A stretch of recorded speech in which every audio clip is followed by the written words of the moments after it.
Hello everyone, आप सभी का हमारे इस YouTube channel Shubham Khadka virtual classroom पे स्वागत है। जैसा कि लास्ट क्लास के अंदर हमने बीएससी पार्ट थर्ड में डायनेमिक्स बुक में एक डेरिवेशन स्टार्ट किया था और वो डेरिवेशन ये था। हम इसका आधा पार्ट कवर कर चुके थे। आज की क्लास में हम इसके आगे कंटिन्यू करते हुए इसी को आगे कंप्लीट करेंगे। ये एक इंपॉर्टेंट डेरिवेशन है।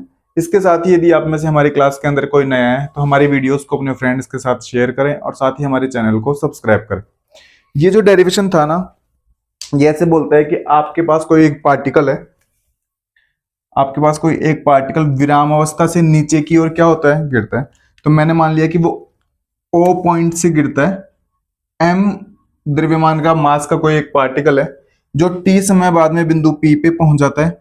बिंदु पी पर पहुंचने के लिए उसने जो डिस्टेंस कवर की वो डिस्टेंस स्मॉल एक्स है। यहां तक पहुंचने में लिया गया समय टी है।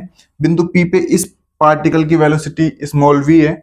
इसकी अंतिम वेलोसिटी इस पॉइंट पे हम कैपिटल वी मानते हुए चल रहे थे।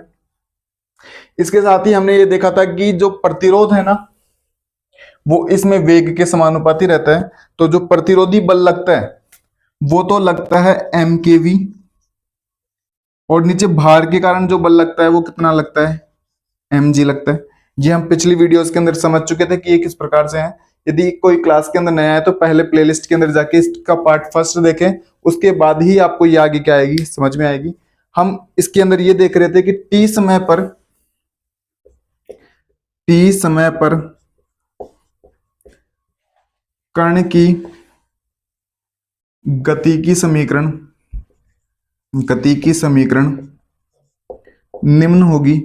और कण की गति की समीकरण जो हमने निकाली थी वो ये निकाली थी, M D square X upon D T square is equal to M G minus M K V. और हमने क्या किया था, इस एम को कैंसिल करते हुए इस इक्वेशन को इस प्रकार से लिख दिया था, D square X upon D T square is equal to G minus K V. ये इक्वेशन हमारी वन बन चुकी थी। फिर हमने देखा था कि जब कण का अंतिम वेग कैपिटल वी रहता है तो एक्सेलरेशन हमारा कितना हो जाता है, जीरो। फिर हमने ये लिखा था, जब कण का अंतिम वेग कैपिटल वी हो तब अंतिम वेग कैपिटल वी हो तब हमारा एक्सेलरेशन कितना हो जाता है, जीरो हो जाता है। Is equal to G minus K, small V की जगह कितना चला जाएगा, कैपिटल वी। और यहां से के की वैल्यू कितनी आती है, जी अपॉन वी। ये इक्वेशन हमारी टू बनी थी। ये वैल्यू उठा के इसके अंदर अगर पुट करते हैं तो हमारा D square X upon D T square, ये वैल्यू हमारी कितनी आती है, G minus G upon V small V, G minus G upon V small V. और इसको क्या हम ऐसे लिख सकते हैं कि D V upon D T is equal to G minus G upon V small V. इसको ऐसे लिखा जा सकता है, बिल्कुल ऐसा लिखा जा सकता है। इतना हम लास्ट क्लास के अंदर देख चुके थे। फिर हमने ये देखा था कि इसकी गति की हमें क्या करनी है, विवेचना करनी है, यानी डिस्कस द क्या करना है, मोशन। गति की विवेचना करने के लिए हमने एक्स की वैल्यू फाइंड की थी। ये एक्स हमने फाइंड कर लिया था। कण द्वारा बिंदु पी तक पहुंचने में लिया गया समय हमने फाइंड कर लिया था। और ये स्मॉल वी की वैल्यू भी हमने क्या कर ली थी, फाइंड। ये तीन रिलेशन तो हम लास्ट इसके पार्ट फर्स्ट के अंदर देख चुके हैं। आज की क्लास में हम इसके आगे कंटिन्यू करते हुए एक रिलेशन देखेंगे। रिलेशन देखने वाले हैं एक्स और स्मॉल वी के बीच में।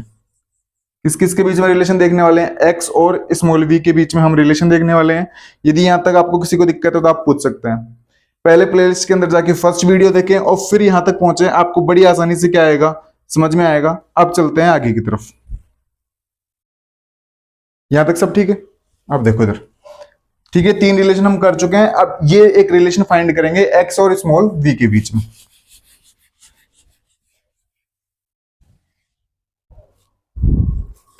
इसको इक्वेशन नंबर एक बार 3 दे दो, समीकरण 3 से।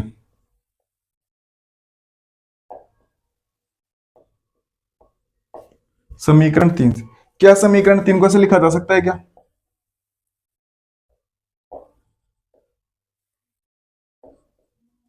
dx का डिवाइड कर दिया, dx का क्या कर दिया, multiply.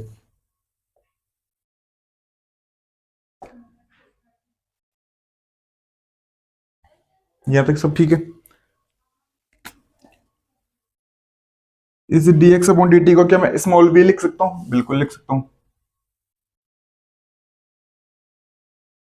dv upon dx is equal to g minus G upon v small v। यहां तक किसी को दिक्कत है क्या? यहां तक सब ठीक है क्या? इसको ऐसे लिखा जा सकता है?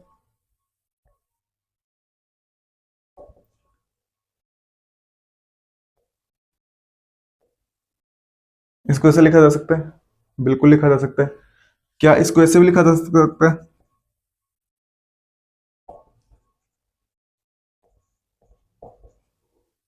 स्मॉल v और v को इस प्रकार से बनाते हुए चलें ताकि आप कंफ्यूज ना रहें दोनों में। क्या इसको ऐसे लिखा जा सकता है क्या? v dv upon v minus v is equal to g upon v, और ये dx चला जाएगा इस तरफ।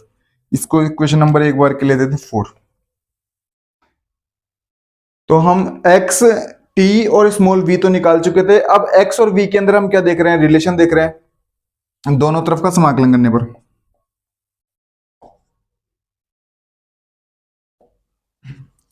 दोनों तरफ का समाकलन करने पर integration small v upon v minus v dv is equal to z upon v और dx। यहां तक सब ठीक है क्या? इसको इस प्रकार से लिखा जा सकता है क्या? v upon v minus v minus 1 dv is equal to g upon v dx। चलिए इसको आप सॉल्व करके देख लेना, यही वैल्यू आएगी। तो इसको इस प्रकार से लिखा जा सकता है। इसका इंटीग्रेशन करोगे तो ऊपर वाला v कांस्टेंट, इसका करोगे तो log v माइनस v, लेकिन v माइनस का है तो माइनस और लग जाएगा। इसका करोगे तो माइनस का स्मॉल v, और इस तरफ से करोगे तो g अपॉन v x, और एक आ जाएगा कांस्टेंट। एक हमने क्या ले लिया? कांस्टेंट। जब मेरे कण ने चलना प्रारंभ नहीं किया, जब मेरा t 0 है तो मेरा स्मॉल v भी कितना रहेगा? 0। अब हम करेंगे कंडीशंस का यूज। कंडीशन का यूज हम इसलिए कर रहे हैं ताकि हमें किसकी वैल्यू मिल जाए? कांस्टेंट की वैल्यू मिल जाए। प्रारंभ में t बराबर 0 पर स्मॉल v बराबर 0। इसको हटा देंगे एक बार के लिए, इस तरफ वाला पार्ट हटा देते हैं ना।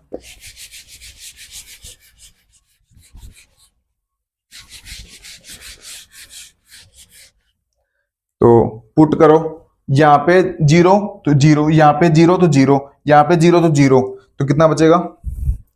माइनस v log v बचेगा, वो 0 और बराबर में बच जाएगा कितना? c। ये आ गई किसकी वैल्यू? c की वैल्यू। तो इसको एक बार के लिए 5 नंबर, और इसको एक बार के लिए कितना नंबर दे दो? 6 नंबर। अब ये c की वैल्यू उठा के किस में रख दोगे? 5 में रख दोगे तो कितना आएगा? समीकरण 5 तथा 6 से, समीकरण 5 तथा 6 से minus v log v minus v minus small v is equal to G X, G upon V X, और c की वैल्यू कितनी आएगी? Minus v log। यहां तक सब ठीक है। तो g अपॉन capital V of x is equal to कितना आएगा? इसको इधर ट्रांसफर कर दो, इस तरफ ट्रांसफर करोगे तो v log v minus v log v minus v, और माइनस का v, तो g upon v of x is equal to कितना आएगा? ये g है ना। v को अगर कॉमन लेते हो तो log m अपॉन n बनाएगा, तो log m माइनस m कितना होता है? log m minus n minus का स्मॉल v। और अगर ये नीचे का प्रॉपर दिखाई दे रहा है कि एक भी स्टेप अगर लिखते हैं तो देखना एक बार, ये स्टेप दिखाई दे रही है, v upon g, v log v upon v minus v minus का स्मॉल v, और इसको ब्रैकेट में कर दो बंद। क्या ये स्मॉल x और स्मॉल v के बीच में एक रिलेशन है? नहीं है? बिल्कुल है। This is relation between, this is relation between small x and small v। Small x और स्मॉल v के बीच में क्या है? रिलेशन है, और हमें यही क्या करना था? फाइंड करना था। तो हम एक बार फिर से देख लेते हैं हमने क्या क्या किया। सबसे पहले तो ये डेरिवेशन फर्स्ट है, जिसके अंदर कण ऊपर से नीचे की तरफ गति करता है, और प्रतिरोध वेलोसिटी की क्या है? समानुपाती है या फिर प्रोपोर्शनल है। बुक वाला चाहता था कि इसकी गति की क्या करो? विवेचना करो। गति की विवेचना करने से मतलब यही है कि जब बिंदु P पर पहुंचता है पॉइंट हमारा, तो x की वैल्यू फाइंड करो। तो लास्ट वीडियो के अंदर हम x की वैल्यू फाइंड कर चुके।